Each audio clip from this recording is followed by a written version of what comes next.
தங்களுடைய கடைசி 2 நாட்களில் சில முக்கியமான அறிவுரைகளை முஹம்மது ரசூலுல்லாஹ் ஸல்லல்லாஹு அலைஹி வஸல்லம் நமக்கு சொன்னார்கள். எம்முடைய தூதர் மரணமாவதற்கு முன்னால் கூறிய மிக முக்கியமான அறிவுரைகள். கண்ணியத்துக்குரியவருடைய தூதர் ஸல்லல்லாஹு அலைஹி வஸல்லம் அவர்கள் சொன்னார்கள்.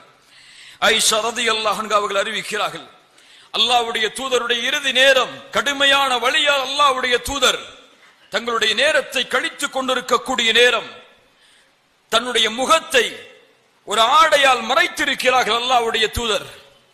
காய்ச்சல் அதிகமாகும் போது அந்த ஆடையை அகற்றிவிட்டு அல்லாஹ்வுடைய தூதர் ஒரு முறை சொன்னார்கள், லஅனத்துல்லாஹி அலல் யஹூதி வன் நஸாரா, அல்லாஹ் யூதர்களையும் நஸ்ரானிகளையும் அல்லாஹ் சபிப்பாடாக. ஏன்? இத்தஹது குபூர அன்பியாஇஹிம் மசாஜிதா, அவர்கள் கபறுகளை அந்த நபிமார்கள் அடக்கமாக இருக்கக்கூடிய கபறுகளை மஸ்ஜிதாக எடுத்துக்கொண்டார்கள் என்று அல்லாஹ்வுடைய தூதர் ஸல்லல்லாஹு அலைஹி வஸல்லம் அவர்கள் சொன்னார்கள்.